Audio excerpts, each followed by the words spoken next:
Details చూస్తే ఏపీలో అన్నదాతల కష్టాలను నిరసిస్తూ ఇవాళ అన్నదాత పోరుకు పిలుపునిచ్చింది వైసీపీ.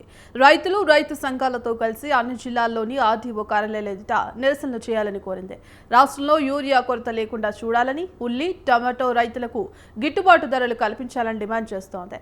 అలాగే ఈ నిరసన ప్రదర్శనల అనంతరం ఆర్డీఓలకు వినతి పత్రాలు అందించాలని వైసీపీ నిర్ణయించింది.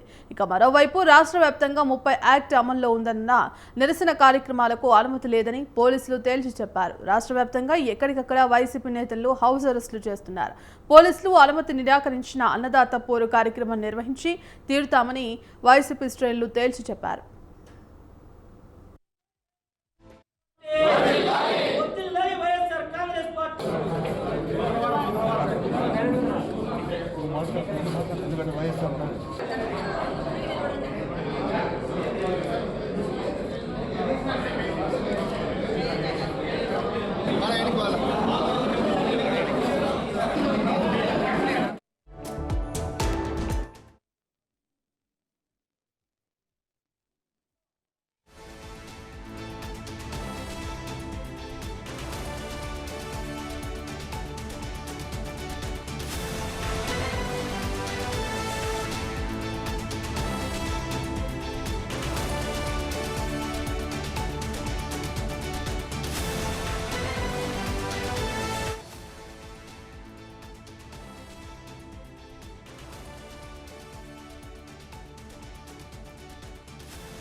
ఏపీలో అన్నదాతల కష్టాలను నిరసిస్తూ ఇవాళ అన్నదాత పోరుకు పిలుపునిచ్చింది వైసీపీ. రైతుల సంఘాలతో కలిసి అన్ని జిల్లాల్లో ఆర్డీఓ కార్యాలయ ఎదుట నిరసనలు చేయాలని కోరింది. రాష్ట్రంలో యూరియా కొరత లేకుండా చూడాలని, ఉల్లి, టమాటో రైతులకు గిట్టుబాటు ధరలు కల్పించాలని డిమాండ్ చేస్తోంది. అలాగే ఈ నిరసన ప్రదర్శనల అనంతరం ఆర్డీఓలకు వినతి పత్రాలు అందించాలని వైసీపీ నిర్ణయించింది. ఇక మరోవైపు రాష్ట్ర వ్యాప్తంగా 30 యాక్ట్ అమల్లో ఉన్నందున నిరసన కార్యక్రమాలకు అనుమతి లేదని పోలీసులు తేల్చి చెప్పారు. రాష్ట్ర వ్యాప్తంగా ఎక్కడికక్కడ వైసీపీ నేతల్లో హౌస్ అరెస్టులు చేస్తున్నారు. పోలీసులు అనుమతి నిరాకరించిన అన్నదాత పోరు కార్యక్రమం నిర్వహించి తీరుతామని వైసీపీ శ్రేణులు తేల్చి చెప్పారు.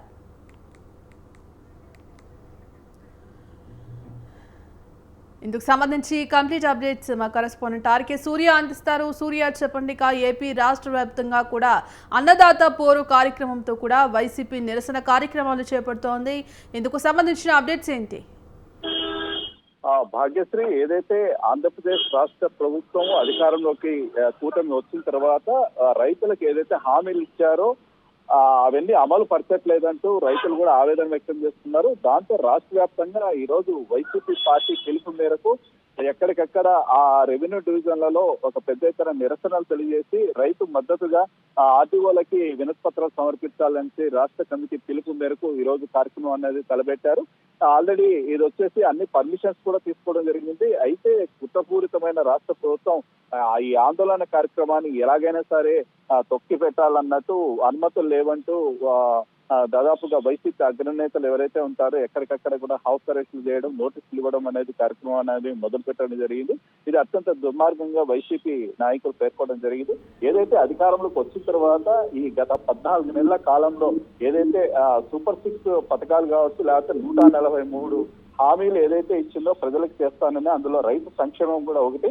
అది రైతు సంక్షేమాన్ని వచ్చేసి గాలికి వదిలేసింది. అదేవిధంగా ఈ రోజు చూసామంటే రాష్ట్ర వ్యాప్తంగా వర్షాలు బాగా పడటం జరిగింది. గతంలో అయితే మనకు వర్షాలు లేక ఒకసారి రైతులు ఇబ్బంది పడ్డారు. అయితే ఈసారి 14 నెలల కాలంలో వర్షాలు బాగా పడితే ఆ రైతులకు ఇవ్వాల్సిన ఏదైతే నాణ్యమైన విత్తనాలు ఉన్నాయో, అదేవిధంగా ఎరువులు ఉన్నాయో అది ఇవ్వకుండా, అందుబాటులోకి రానియకుండా రాష్ట్ర ప్రభుత్వం వచ్చేసి చాలా ఇబ్బందులకు గురి చేస్తోంది. ఒకవైపు రాష్ట్ర మంత్రులు వచ్చేసి యూరియా కొరత లేదు అని చెప్తున్నా సరే మనకి ఈరోజు చూసామంటే ప్రత్యక్ష సాక్ష్యంగా రైతులు ఆవేదన వ్యక్తం చేస్తున్నారు.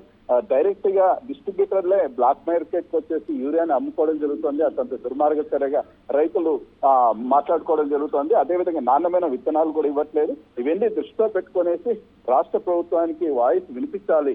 అదేవిధంగా కేంద్ర ప్రభుత్వానికి వీళ్ళ సమస్యలు తెలియజెప్పే ప్రయత్నంలోనే ఈరోజు అన్నదాత రైతు పోరు కార్యక్రమం పెద్ద ఎత్తున వైసీపీ పార్టీ నిర్వహించడం జరుగుతోంది. అయితే ఎక్కడికక్కడ కూడా నాయకుల్ని అరెస్ట్ చేయడం అనేది జరుగుతుంది. దుర్మార్గచర్యగా వీళ్ళు పేర్కొంటూ అయినా ఏదైతే కొద్దిపాటి నాయకులు ఉంటారో వాళ్ళైనా సరే రెవెన్యూ డివిజన్ లో ఎక్కడికక్కడ నిరసన తెలియజేసి ఆర్టీఓలకు వినపత్రాలు సమర్పించడం జరుగుతోంది అని తెలుస్తోంది. భాగ్యశ్రీ. ఎస్ సూర్య, ఇక ఇప్పటికే ఆ 30 యాక్ట్ అమల్లో ఉన్నా కూడా అనుమతి లేదని పోలీసులు చెప్పినప్పటికీ కూడా ఇటు వైసీపీ నేతలు మాత్రం ఖచ్చితంగా నిరసన కార్యక్రమాలు నిర్వహించి తీరుతామంటూ కూడా చెప్తున్నారు. మరి ఈ నేపథ్యంలో ఏదైనా ఉద్రిక్త పరిస్థితులు చోటు చేసుకునే అవకాశం ఏమైనా కనిపిస్తోందా? ఒకవైపు వైసీపీ నాయకులు చెప్పడం ఏమంటే శాంతియుతంగా తమ గళం వినిపించడానికి రైతులకి మద్దతుగా మేము ఒక వాయిస్ వినిపించడానికి శాంతియుతంగా కార్యక్రమాలు చేపట్టే ప్రయత్నం చేస్తూ ఉంటే ఈ రాష్ట్ర ప్రభుత్వం వచ్చేసి వీళ్ళేదో ఆందోళన కార్యక్రమం చేస్తున్నారు, దాంతో శాంతి భద్రతలకు భంగం కలుగుతుంది అన్నట్టు చిత్రీకరించడం అనేది దుర్మార్గమైన చర్యగా భావిస్తున్నారు. ఏదేమైనప్పటికీ కూడా రైతు పక్షాన నిలబడి వైసీపీ ఈ రోజు పోరాటం చేస్తుంది. వీళ్ళ గళం వినిపిస్తాము. రాష్ట్ర ప్రభుత్వానికి అదేవిధంగా కేంద్ర ప్రభుత్వానికి రైతులు రాష్ట్రంలో ఎదుర్కొంటున్న సమస్యలు వినిపించడం జరుగుతుంది. తప్పనిసరిగా రైతులు సపోర్ట్ చేస్తాం, మేము వాళ్ళ పక్షాన్ని నిలబడతామని చెప్పడం జరుగుతోంది. మరోవైపు ఈ పోలీసులు కూడా ఏదైతే ఈ కూటమి నాయకుల బెదిరింపులు కావచ్చు, ఆర్డర్స్ కావచ్చు, దానికి ప్రోత్సాహిస్తూ ఎక్కడికక్కడ వైసీపీ నాయకుల్ని హౌస్ అరెస్ట్ చేయడం, వాళ్ళని బయటికి రానికుండా చేయడం అని చెప్తున్నారు. అయినా కూడా దీన్ని ఒక వైసీపీ ఛాలెంజింగ్ గా తీసుకునేసి మిగిలిన నాయకులు ఈ ఆందోళనని కంటిన్యూ చేసే పరిస్థితి కనిపిస్తుంది. తప్పనిసరిగా రాష్ట్ర వ్యాప్తంగా పెద్ద ఎత్తున ఈ కార్యక్రమం అనేది చేయడం అనేది తలబెడుతుంది. ఇది కనుక సక్సెస్ అయితే తప్పనిసరిగా రైతులకి న్యాయం జరిగే పరిస్థితి కూడా మనకు కనిపిస్తోంది. భాగ్యశ్రీ. ఇప్పటికే రాష్ట్రంలో యూరియా కొరత ఉందంటూ కూడా వైసీపీ ఆరోపిస్తోంది. మరి ఇటు పక్క కూటమి ప్రభుత్వం యూరియా కొన్ని వేల బస్తాలు యూరియా ఉంది, అయినప్పటికీ ఖచ్చితంగా యూరియా కొరత అనేది లేకుండా చేస్తామంటూ కూడా కూటమి ప్రభుత్వం చెప్తోంది. మరి ఈ నేపథ్యంలో ఇవాళ రాష్ట్ర వ్యాప్తంగా వైసీపీ పార్టీ శ్రేణులు రైతుల తరపున నిలబడి రైతులకు మద్దతుగా యూరియా కొరత లేకుండా చేయాలంటూ కూడా డిమాండ్ చేస్తున్నారు. మరోపక్క రైతులకు గిట్టుబాటు ధర కల్పించాలంటూ కూడా ప్రభుత్వానికి వినతి పత్రాలు అందించేందుకు కూడా సిద్ధమయ్యారు. మరి ఈ నేపథ్యంలో ప్రభుత్వం దీనిపై స్పందిస్తోందా? యూరియా కొరత లేకుండా చూసి రైతులకు యూరియా అందించే విధంగా చర్యలు తీసుకుంటుంది అనుకోవచ్చా? ఒకవైపు రాష్ట్ర మంత్రులు కావచ్చు, కూటమి ప్రభుత్వం వచ్చేసి యూరియా కొరత లేదు, మొత్తం అందుబాటులోకి తీసుకొస్తామని చెప్తున్నారు. మరి యూరియా కొరత లేకపోతే ఎందుకు రైతులు ఆందోళన పడుతున్నారు? ఎందుకు రైతులు క్యూ లైన్లలో ఎండనక వాననక క్యూ లైన్లో తెల్లవారుజామున ఇంకా కార్యాలయం ఓపెన్ చేయకముందే కార్యాలయంలో క్యూలో ఎందుకు నిలుచుకుంటున్నారు?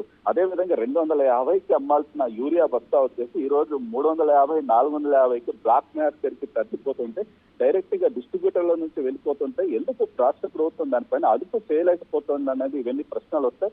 కాబట్టి రాష్ట్ర ప్రభుత్వం ప్రకటనలకు మాత్రమే రైతులకు మేలు చేస్తున్నాం, యూరియా అందుబాటులోకి తెస్తున్నాం, నాణ్యమైన విత్తనాలు ఇస్తున్నాం అని చెప్తోంది. కానీ బీమా కావచ్చు, లేకపోతే యూరియా కావచ్చు, ఇటువంటి ఏదైతే న్యాయంగా రైతులకు అందాలో అవన్నీ ఇవ్వలేని పరిస్థితులు ఉంది. అదే ఈ రేపు అనంతపురంలో భారీ పెద్ద ఎత్తున సూపర్ 6 సక్సెస్ ఏదైతే విజయోత్సవ కార్యక్రమంలో రాష్ట్ర ముఖ్యమంత్రితో పాటు డిప్యూటీ ముఖ్యమంత్రి పవన్ కళ్యాణ్ తో పాటు దాదాపు 164 మంది ఎమ్మెల్యేలు, మంత్రులు, పెద్ద పెద్ద నేతలు కూడా పాల్గొంటున్నారు. దాంతో వైసీపీ నాయకులు అదే ప్రశ్నిస్తున్నారు, ఏ విధంగా వీళ్ళు విజయోత్సవ కార్యక్రమాన్ని నిర్వహిస్తున్నారు. ఏదైతే సూపర్ 6 లో హామీలు ఇచ్చారో అది నెరవేర్చలేదు. అదేవిధంగా 143 హామీలు ఏదైతే ఇచ్చారో అది కూడా చేయలేదు. ముఖ్యంగా ఫస్ట్ హామీ ఏదైతే నిరుద్యోగ భృతి అది కూడా ఇవ్వలేదు. ఇంకా రైతులకు అయితే గాలికి వదిలేస్తారు. కాబట్టి ఎలా చేసుకుంటున్నారు వాళ్ళు విజయోత్సవ కార్యక్రమాన్ని కూడా ప్రశ్న వాళ్ళు అడుగుతున్నారు. కాబట్టి వీటన్నిటికీ కూడా రాష్ట్ర ప్రభుత్వం సమాధానం చెప్పాల్సిన పరిస్థితి ఉంది. ఈ రోజు అయితే ఎన్ని అడ్డంకులు వచ్చినా సరే, ఎన్ని అరెస్టులు చేసినా సరే, ఎన్ని హౌస్ అరెస్టులు చేసినా సరే, మేము చేయాల్సిన రైతులకు మేలు చేసే కార్యక్రమం ఏదైతే చేస్తామో అదైతే ఖచ్చితంగా చేయడం అనేది జరుగుతుంది. ఆగేదైతే లేదు అన్నట్టు వీళ్ళు కూడా భీష్మించుకొని ఉన్నారు. తప్పనిసరిగా ఈ కార్యక్రమం అనేది సక్సెస్ చేసే పరిస్థితి ఉంది. అదేవిధంగా స్వచ్ఛందంగా ఏ పార్టీకి సంబంధం లేని రైతులు కూడా స్వచ్ఛందంగా ఈ రోజు ఎక్కడికక్కడ రెవెన్యూ డివిజన్లకు ఇప్పటికే తరలి వెళ్తున్నారు. ఈ కార్యక్రమం చేపట్టిన పరిస్థితి ఉంది. తప్పనిసరిగా రాష్ట్ర ప్రభుత్వానికి కావచ్చు, కేంద్ర ప్రభుత్వానికి కూడా రైతులు ఎదుర్కొంటున్న సమస్యలు ఏదైతే రాష్ట్రంలో ఉన్నాయో ఆ సమస్యలను కూడా విన్నపించే పరిస్థితి అయితే మనకు కనిపిస్తోంది. Bhagyashree. Right, thank you Surya.